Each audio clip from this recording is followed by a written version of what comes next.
राधे राधे दोस्तों।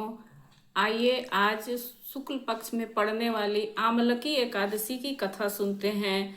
फाल्गुन मास के शुक्ल पक्ष की एकादशी को आमलकी एकादशी कहते हैं। युधिष्ठिर ने भगवान श्री कृष्ण से कहा, हे कृष्ण, मुझे फाल्गुन मास के शुक्ल पक्ष की एकादशी का नाम और महात्म बताने की कृपा करें। भगवान श्री कृष्ण बोले, हे महाभाग धर्मनंदन, फाल्गुन मास के शुक्ल पक्ष की एकादशी तिथि का नाम आमलकी है। इसका पवित्र व्रत विष्णु लोक की प्राप्ति कराने वाला है।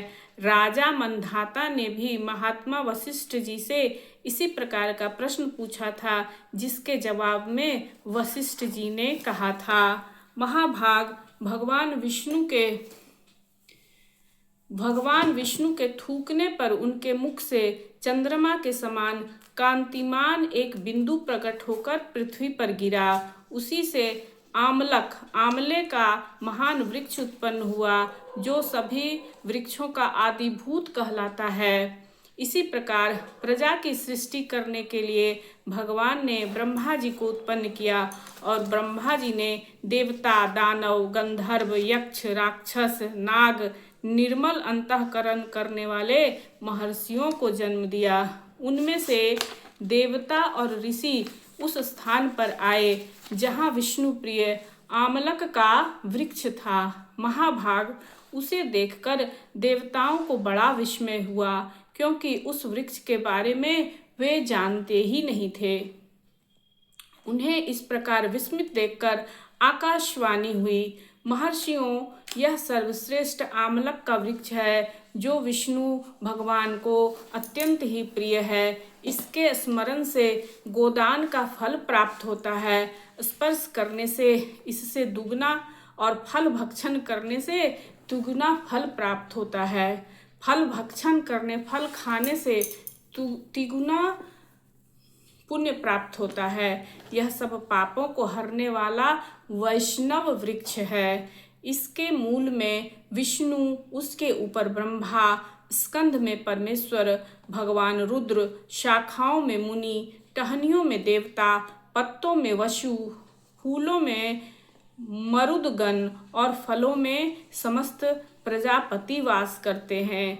आमलक सर्वदेवमय है, अतः विष्णु भक्त पुरुषों के लिए यह परम पूज्य है। इसलिए सदा प्रयत्न पूर्वक आमलक का सेवन करना चाहिए। ऋषि बोले, आप कौन हैं? देवता हैं या और कोई? हमें ठीक ठीक बताइए। पुनः आकाशवाणी हुई, जो समस्त भूतों के कर्ता और समस्त भुवनों के सृष्टा हैं, जिन्हें विद्वान पुरुष भी कठिनता से देख पाते हैं, मैं वही सनातन विष्णु हूँ।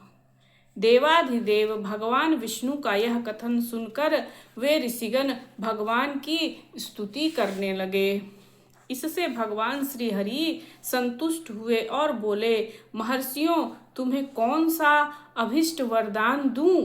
ऋषि बोले, भगवान, यदि आप संतुष्ट हैं तो हम लोगों के हित के लिए कोई ऐसा व्रत बतलाइए जो स्वर्ग और मोक्ष रूपी फल प्रदान करने वाला हो।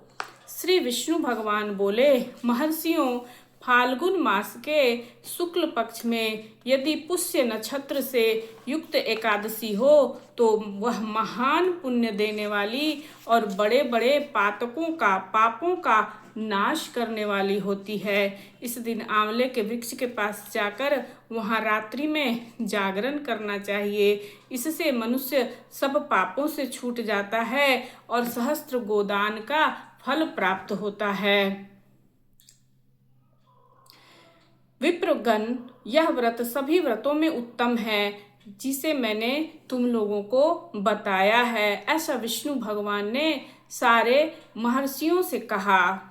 ऋषि बोले, भगवान, इस व्रत की विधि क्या है? विधि तो बताइए। भगवान विष्णु ने कहा, हे द्विजवरों, इस एकादशी को व्रती प्रातः काल दंत धावन करके यह संकल्प करे कि हे पुंडरीकाक्ष, हे अच्युत, हे एकादशी को निराहार रहकर भोजन, मैं एकादशी को निराहार रहकर भोजन करूँगा, आप मुझे अपने शरण में रखें। ऐसा नियम लेने के बाद पतित, चोर, पाखंडी, दुराचारी, मर्यादा भंग करने वाले मनुष्यों से यह वार्तालाप न करें। अपने मन को वश में रखते हुए नदी में, पोखरे में, कुएं में अथवा घर पर ही स्नान करें।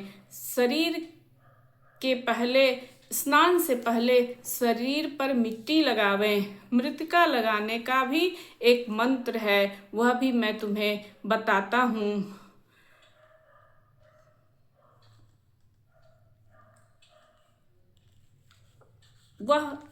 उस मंत्र का अर्थ इस प्रकार से है। जल की अधिष्ठात्री देवी मातः, तुम संपूर्ण भूतों के लिए जीवन हो, वही जीवन जो स्वेदज और उद्भिज जाति के जीवों का भी रक्षक है। तुम रसों की स्वामिनी हो, तुम्हें नमस्कार है। आज मैं संपूर्ण तीर्थों, कुंडों, झरनों, नदियों और देव संबंधी सरोवरों में स्नान कर चुका। मेरा यह स्नान उक्त सभी स्नानों का फल देने वाला हो। विद्वान पुरुष को चाहिए कि वह परशुराम जी की सोने की प्रतिमा बनवाए। प्रतिमा अपनी शक्ति और धन के अनुसार 1 या आधे मासे स्वर्ण की होनी चाहिए। स्नान के पश्चात घर आकर पूजा और हवन करे। इसके बाद सब प्रकार की सामग्री लेकर आंवले के वृक्ष के पास जाए। वहां वृक्ष के चारों ओर की जमीन झाड़ बुहाड़ कर, लीप पोत कर शुद्ध कर ले।